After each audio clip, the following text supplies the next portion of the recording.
The Gerald R. Ford International Airport in Kent County, Michigan has made tremendous progress in capital improvements over the previous 40 years to offer our community an efficient and reasonable form of air travel.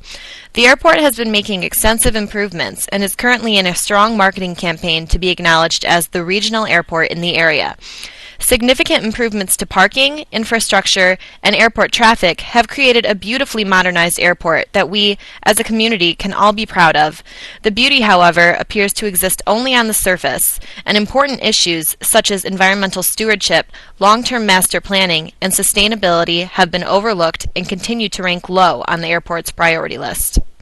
Of special consideration is the handling and management of stormwater runoff. Like all airports, the Federal Aviation Administration mandates that the Gerald R. Ford International Airport must have a program to seasonally de-ice airplanes during 8 months of the year. Aircraft Deicing Fluid, or ADF, is a chemical mixture used not only to de-ice the aircraft, but also to delay the reformation of ice for a certain period of time. The main ingredient in Gerald R. Ford International Airport's ADF is an organic compound identified as propylene glycol, or PG. PG is well known for its antifreeze properties, but it is also unique in that it serves as an alcohol solvent and reducing surfactant. In other words, PG has the ability to dissolve certain hazardous substances and break down large molecules, such as oil and grease, making them extremely mobile. This gives PG the ability to essentially absorb or carry almost anything it comes into contact with on the tarmac.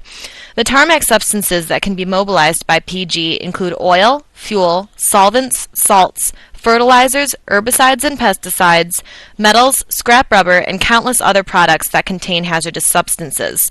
PG in itself is known to naturally degrade in both aerobic and anaerobic conditions, but the process is taxing on the surrounding environment.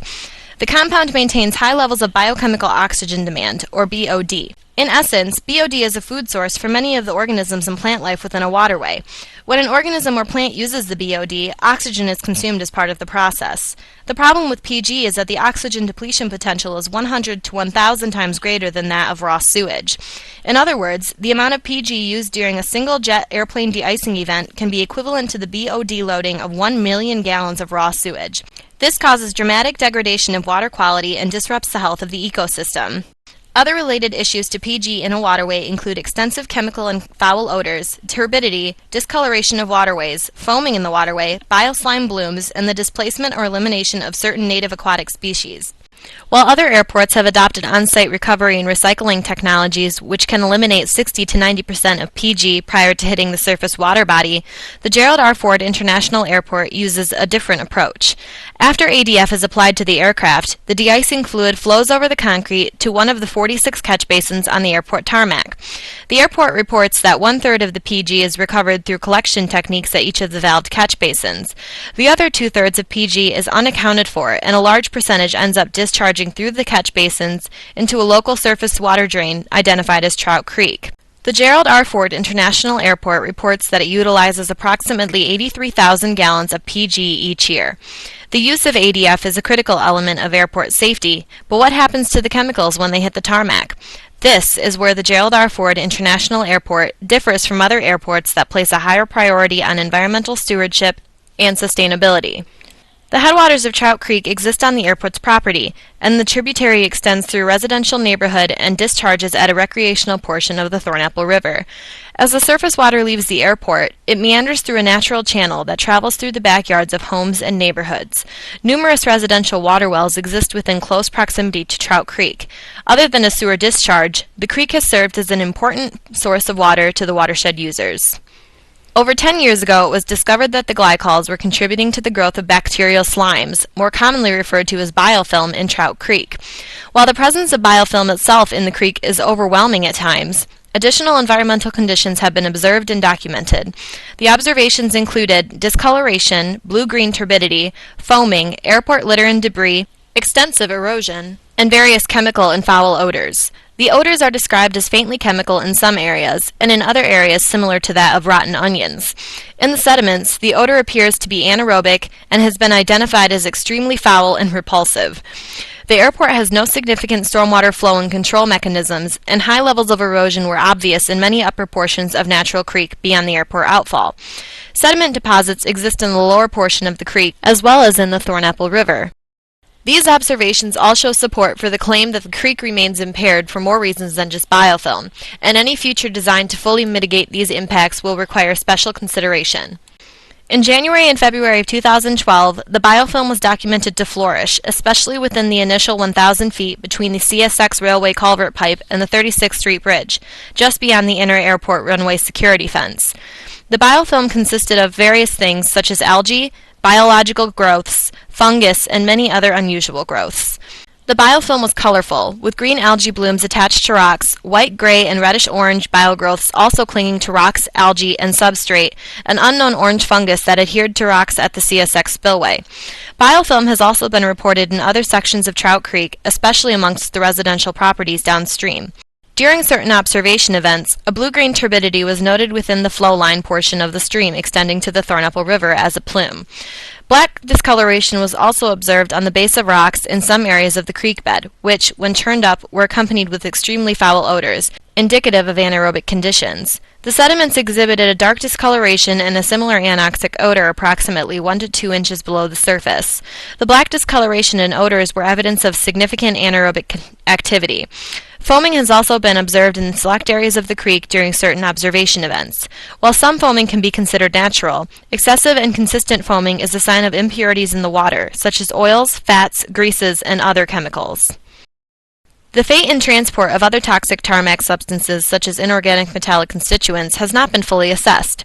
While the PG may break down and decay with little direct human toxicity, the dissolved or carrier chemicals will be conveyed and distributed within the creek system. The toxicity and risk assessment relating to the sediments is not understood and offers a considerable risk to the residential and recreational users of Trout Creek and the Thornapple River systems. The hydraulic connectivity between residential drinking water wells and the creek and river system remains unassessed as well. Under the current stormwater discharge permit, the Gerald R. International Airport is responsible for only monitoring the flow volume, chemical oxygen demand, or COD, and pH concentrations in the creek. The permit does not have discharge limits or controls. The airport can essentially discharge any concentration or quantity at any flow rate at any time under the current permit. The current design does not significantly consider sediment traps, oil-water separation, equalization, which is allowing the PG to mix with other marginally impacted water prior to discharge, or control for the flow rate. The significant erosion observations appear to directly relate to the inability to control the flow rate and volume emanating from the airport property. If the Gerald R. Ford International Airport wishes to proclaim themselves as the regional airport, they must reassess their priorities and responsibility to the community. The Kent County Aeronautics Board has recently proclaimed that we have the chance to design and ultimately build a stormwater control alternative that will improve the airport's environmental performance. The airport's only sincere initiative, however, was to design a solution as inexpensive as possible that would only address the biofilm issue in Trout Creek. The airport's conceptual design offers a $15 million pipeline that will directly divert the headwaters of Trout Creek along a secluded section of airport and MDOT property into the Thornapple River. The MDEQ stormwater permit only required that the airport permanently eliminate their contribution to the biofilm issue in Trout Creek, and this plan effectively provides relief for that condition. The plan does not offer any guarantees that any of these issues won't be observed again at the new discharge location. This plan lacks any consideration for reasonable engineering design input and does not solve the myriad of other problems associated with this particular stormwater discharge. The conceptual plan only includes a direct diversion and contains no details on reducing, minimizing, and eliminating source material. For many years, the Gerald R. Ford International Airport has been allowed to discharge untreated ADF and uncontrolled volumes into Trout Creek without having to account meaningfully for the adverse impacts on the Trout Creek tributary. Through a recent stormwater discharge permit condition, the MDEQ has prompted and supported the airport to pursue an underdeveloped conceptual plan which will have a direct and potentially dramatic impact on the Thornapple River watershed. The public has had no voice, and only a handful of environmentally conscious advisors have been included in the conceptual design process. Various river associations, neighborhood associations, and environmental groups have been meeting with the Michigan Department of Environmental Quality and the Gerald R. Ford International Airport to help define the full scope of this issue. The Michigan Department of Environmental Quality supports the airport's conceptual design, however, is also trying to collect additional information to determine whether other significant issues may require consideration. Both the Michigan Department of Environmental Quality and the airport acknowledge certain deficiencies in the conceptual design and in the permit, however are relentlessly moving forward with the current plan. The Thornapple River watershed needs to respond and force a long-term, sustainable design that is suitable for all groups of the watershed. All of the members of the Thornapple River watershed should have a voice and consideration for the future of this system. If you wish to assist and support our watershed, please visit the Cascade Thornapple River Association website at www.cascadethornapple.org or the Thornapple River Association at www.damowners.org to learn more about the issues and how you can help.